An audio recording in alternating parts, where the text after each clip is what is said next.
Você com certeza já ouviu dizer que a vida se originou de uma explosão cósmica. O que você pensa disso? Será que, por não ser um entendido na matéria, você simplesmente deixa o assunto para depois e acaba nunca mais esclarecendo o que você precisa? Você já parou para pensar de onde viemos, para onde vamos? E com certeza, esclarecer de onde viemos ajudará muito a esclarecer para onde vamos. Hoje, o Está Escrito convida você a fazer grandes descobertas dentro do criacionismo e do evolucionismo, para esclarecer a grande pergunta de onde viemos.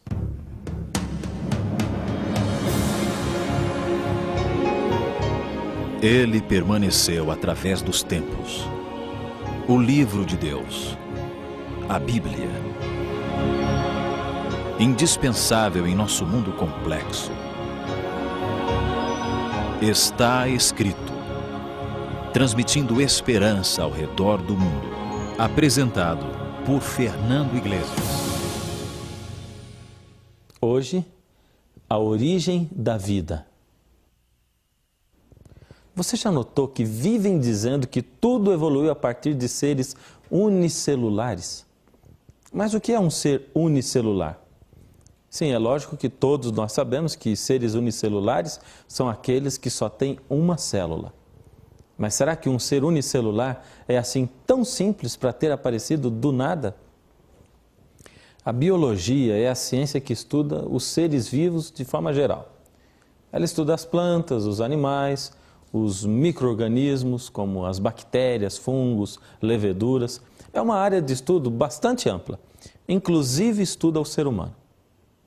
Assim sendo, eu achei que seria bastante interessante se nessa série criacionista, no programa Está Escrito de hoje, nós tivéssemos a opinião de uma pesquisadora séria na área de biologia. Por isso, convidamos a doutora Márcia. Doutora Márcia, nossa primeira pergunta, o que é uma célula? A célula é a unidade que constitui os seres vivos. Então, tanto animais como vegetais são constituídos por células. Milhões, bilhões, até trilhões de células. O ser humano, por exemplo, é composto por trilhões de células. E essas células que compõem os seres vivos podem ser de dois tipos. Podem ser células eucariotas, que têm um núcleo, são células mais complexas, do tipo que formam o nosso corpo, por exemplo. E a gente também tem as células procariotas, que não têm núcleo e são consideradas mais simples. As bactérias são seres procariotas, ou seja, que não têm núcleo. E, doutora Márcia, segundo a biologia, qual a explicação da evolução para a origem da vida? Bom, a origem da vida é um dos campos mais fracos da teoria da evolução, porque até hoje não existem experimentos, bons experimentos que comprovem a origem da vida, né? Até hoje não se conseguiu nada que chegue nem perto disso. Então, em 1953, um pesquisador chamado de Miller e Urey, outro pesquisador, eles fizeram um experimento no qual eles simularam as condições que supostamente existiriam numa terra primitiva no passado e montaram um equipamento no qual eles colocaram gases supostamente existentes nessa atmosfera e simularam também que eram metano, amônia, água e CO2. E aí eles simularam então, essas condições que haveriam nessa atmosfera, simularam faíscas que seriam semelhantes a relâmpagos para originar energia. E nesse aparelho, eles conseguiram obter nesse aparelho, depois de alguns dias, aminoácidos. Poxa, se produzimos aminoácidos, agora vamos conseguir produzir proteínas e vamos explicar a origem da vida.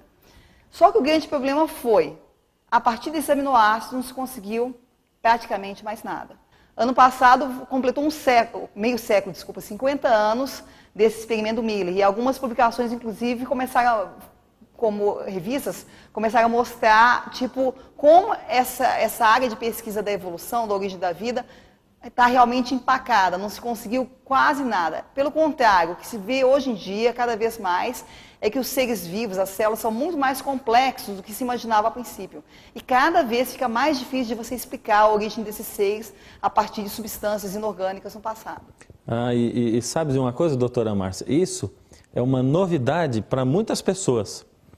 porque a gente nunca ouve os meios de comunicação, nem as revistas em geral comentando isso aí. Eles só comentam pesquisas evolucionistas.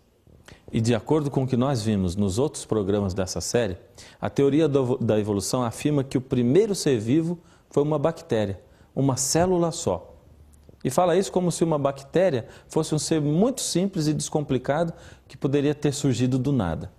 A gente sabe que uma bactéria já é um ser bastante complicado para ter surgido do nada. E, doutora Márcia, seria realmente possível uma bactéria ter sido o primeiro ser vivo a aparecer assim do nada? Será que ela tem assim tão poucas informações genéticas no DNA?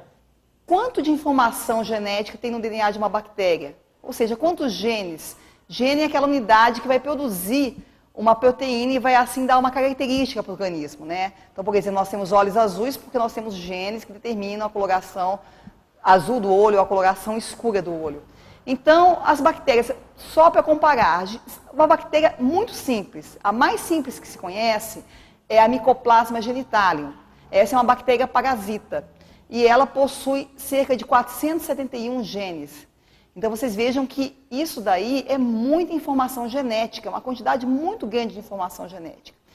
E essa bactéria que é parasita, ela não precisa de tantos genes, porque grande parte do que ela precisa, ela tira da célula onde ela vive.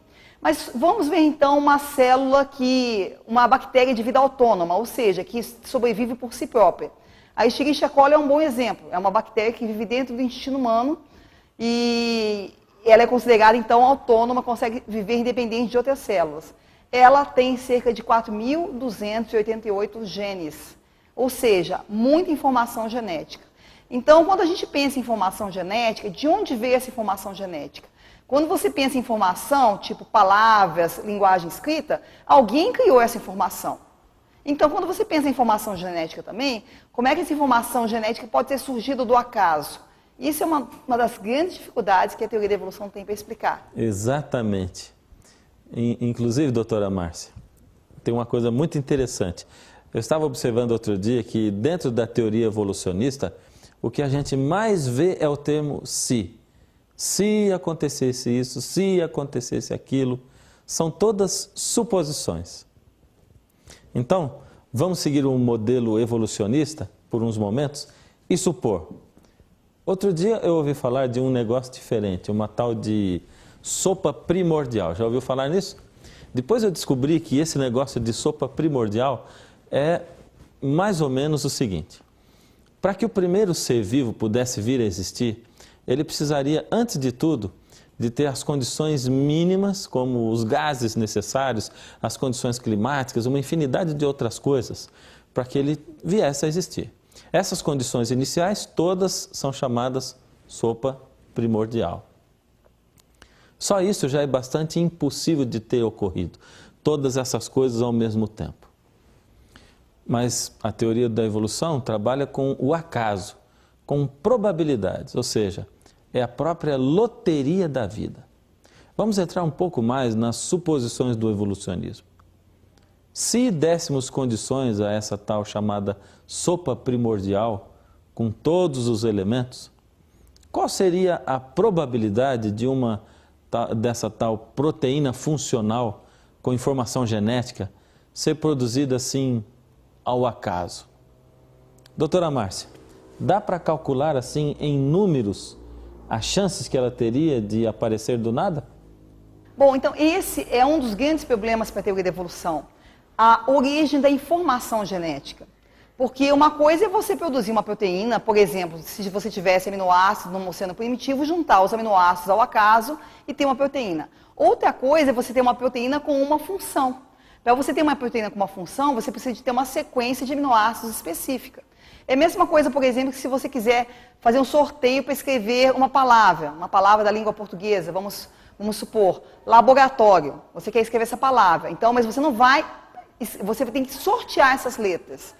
Então você tem que fazer um sorteio, tem que sair L primeiro, tem que sair A depois e nessa sequência. Então a coisa é mais ou menos parecida assim, se uma proteína fosse ser sintetizada ao acaso. Certo, doutora Márcia, só um minutinho, desculpe interromper, mas eu gostaria de ressaltar isso. Você ouviu o que ela disse? Seria a mesma coisa que fazer um sorteio para formar a palavra laboratório, Só que as letras teriam que ser sorteadas, atenção, todas na ordem correta. Voltando à doutora, eu te interrompi, mas eu gostaria de saber, a senhora estava falando de cálculos, quanto tempo demoraria para formar isso? E alguns pesquisadores, então, eles fizeram alguns cálculos para poder saber qual seria a probabilidade de você ter uma proteína dessa sintetizada ao acaso. Ou seja, quanto tempo você demoraria para ter isso. Então, se você tiver aceitar as estimativas de que haveriam muitos aminoácidos presentes numa sopa primordial, 10 elevado a 44 aminoácidos, e se você puder simultaneamente adicionar um novo aminoácido a cada uma dessas 10 elevado a 44 cadeias de proteínas em formação, e se você adicionasse um aminoácido por segundo, sem parar em nenhum momento, você precisaria de ter um período de 10 elevado a 23 anos para ter a probabilidade de 95% de obter uma proteína. No caso do exemplo aqui, seria uma proteína chamada citocromo C, que é uma proteína que existe em praticamente todos os seres vivos. Então, você precisaria de 10 elevado a 23 anos, ou seja, 10 com 23 zeros na frente, para você obter uma proteína se você fizesse a coisa dessa forma casual. Só para vocês terem uma ideia, 10 elevado a 23 anos é 10 trilhões de vezes mais do que a idade que se aceita geralmente para o universo. Então, isso daí é um sinônimo de uma coisa impossível, né? Ou seja, é realmente impossível você formar uma proteína com essa informação, com esse conteúdo, uma proteína que realmente funcione. Agora, imagina que aquela bactéria mais simplesinha, ela precisa de mais de 400 genes e mais de 400 proteínas para poder funcionar corretamente. Você ouviu o que ela falou? Ou seja, seria todos esses números impossíveis vezes os 471 genes e também teria que se multiplicar as proteínas. Fora o fato de que você tem que se lembrar de que ouviu a doutora falando um monte de se. Se isso, se aquilo outro. Darwin falou algumas coisas tão impressionantes que dá até a impressão de que ele não tinha lá muita certeza da sua teoria. Ou que ele tinha tanta certeza que pensava que com o desenvolvimento do conhecimento científico e com o passar do tempo, tudo da sua teoria fosse se esclarecer, o que realmente não aconteceu. Doutora, você conhece algum outro tropeço da teoria do evolucionismo? Um outro problema sério para a teoria da evolução é o problema da complexidade irredutível. Mas o que vinha a ser isso? Quando Darwin criou a teoria da evolução, ele imaginava que a evolução fosse um processo gradual e lento, ou seja, ela aconteceria lentamente, o organismo ia adquirindo as partes aos poucos. Então, o próprio Darwin falou que se pudesse ser demonstrada a existência de algum órgão ou de algum sistema que não pudesse ser formado passo a passo lentamente, a teoria dele iria se desmoronar. E hoje em dia, o que a gente tem de discussão? Estão se mostrando na célula, um dos pesquisadores que tem trabalhado bastante com isso é o Dr. Michael Behe. Então, tem se mostrado que na célula existem vários sistemas que são irredutivelmente complexos. O que é um sistema desses? É um sistema que é composto por várias partes.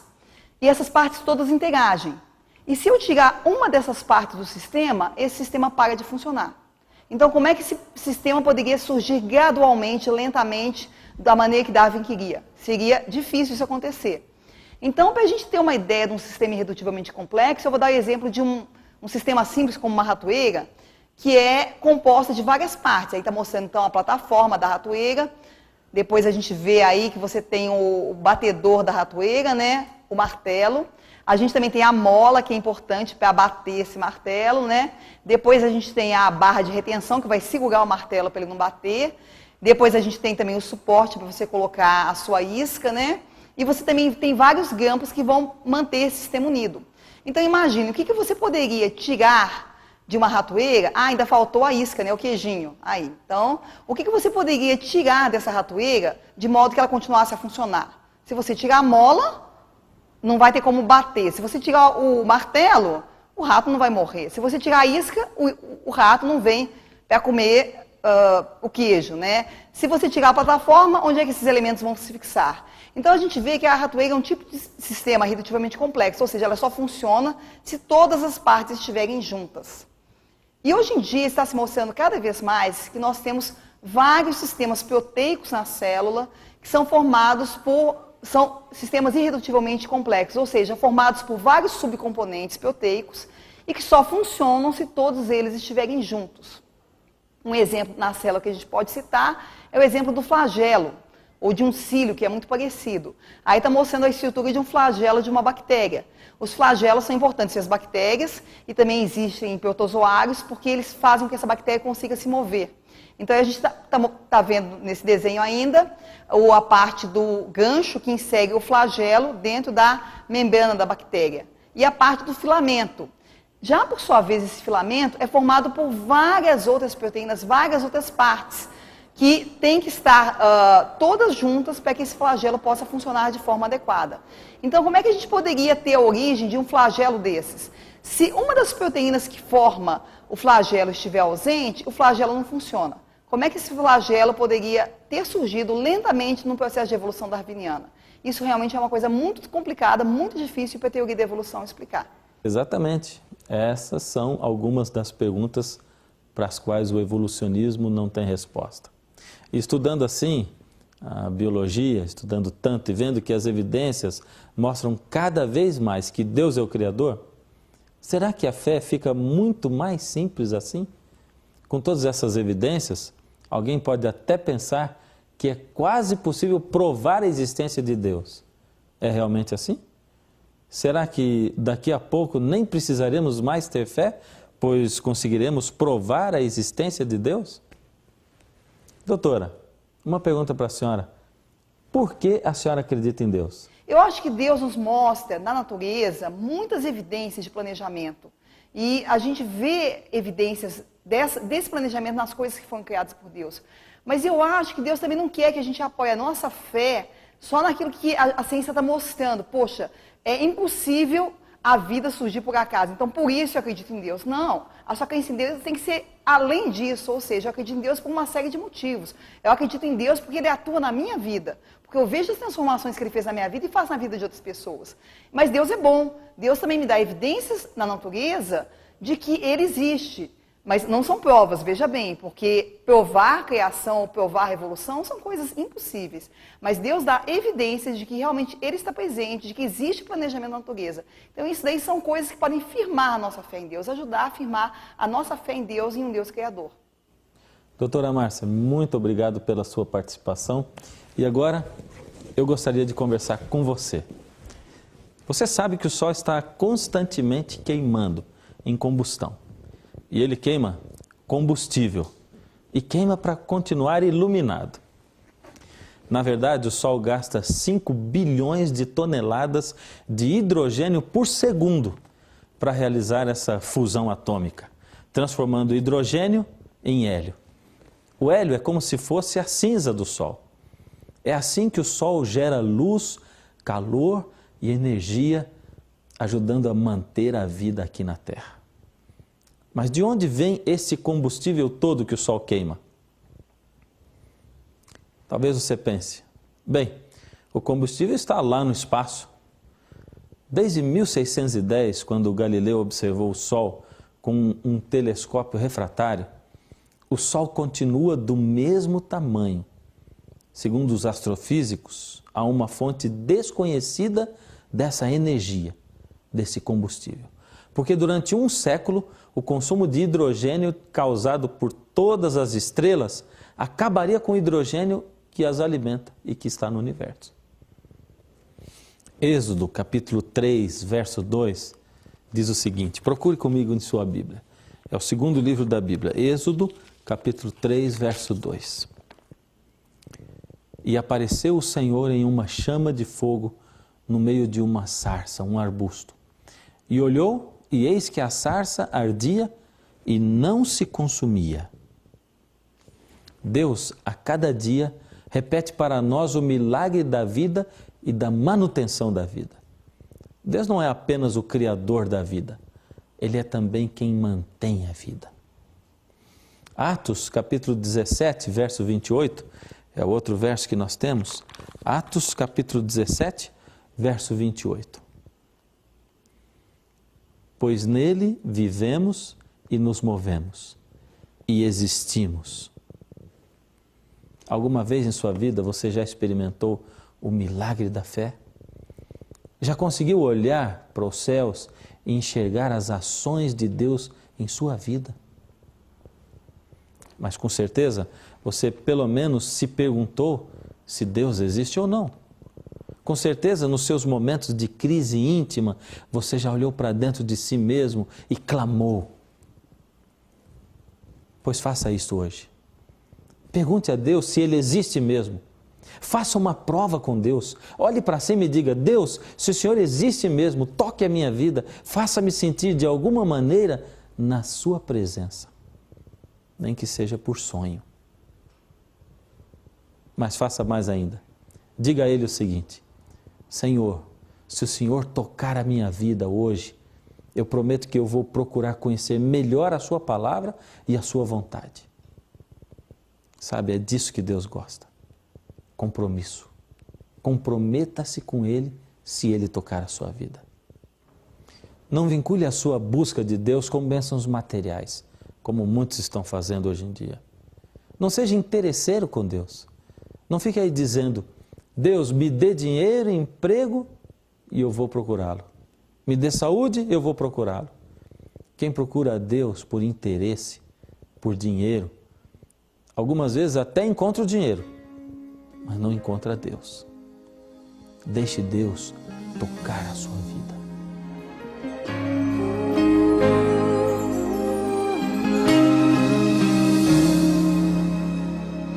Bem antes de existir, no céu o brilho das estrelas, alguém imaginou ter em suas mãos a minha vida. Amou-me assim bem antes de nascer. O mundo eu sei sonhou criar pra mim. Adonai,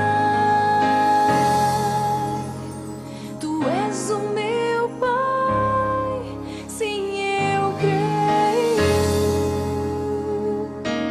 Meu Adonai, em gratidão entrego meu pobre coração, meu tudo. Ó meu Adonai,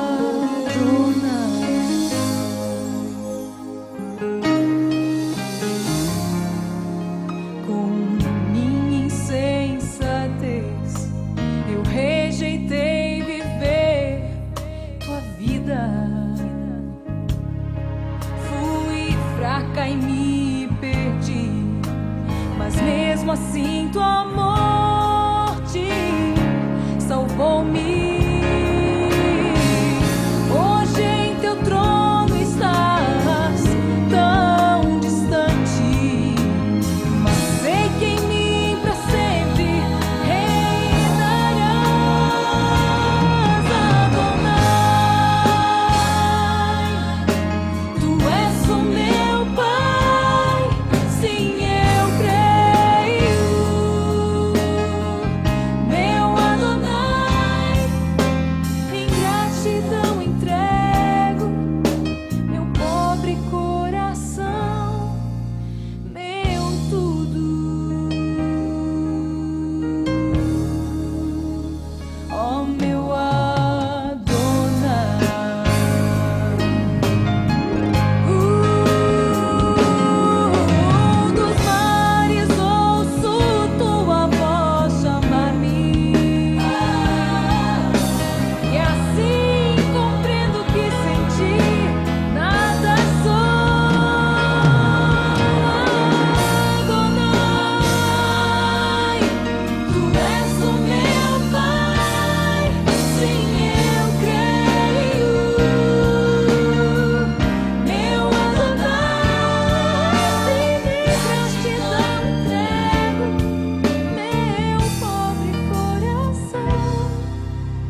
Agora é o momento de nós pedirmos para Deus, para Ele tocar a sua vida e a minha vida. Incline a cabeça comigo e vamos orar. Senhor Deus, hoje nós estamos orando ao Senhor, falando com o Senhor. Quem sabe, Senhor, seu filho, sua filha que está aí do outro lado, é a primeira vez que faz isso. Quem sabe o Senhor tem vivido uma vida de dúvida, não consegue confiar no Senhor e nem ver o Senhor através das maravilhas da natureza. Mas hoje, pela primeira vez, está fazendo uma prova do Senhor. Por isso, Senhor, mostre a Ele que o Senhor existe, toque essa vida, esse coração e faça com que dentro desse coração nasça o desejo de estudar a Sua palavra e de pelo menos conhecê-lo melhor. Toca essa vida, Senhor. Toca esse coração.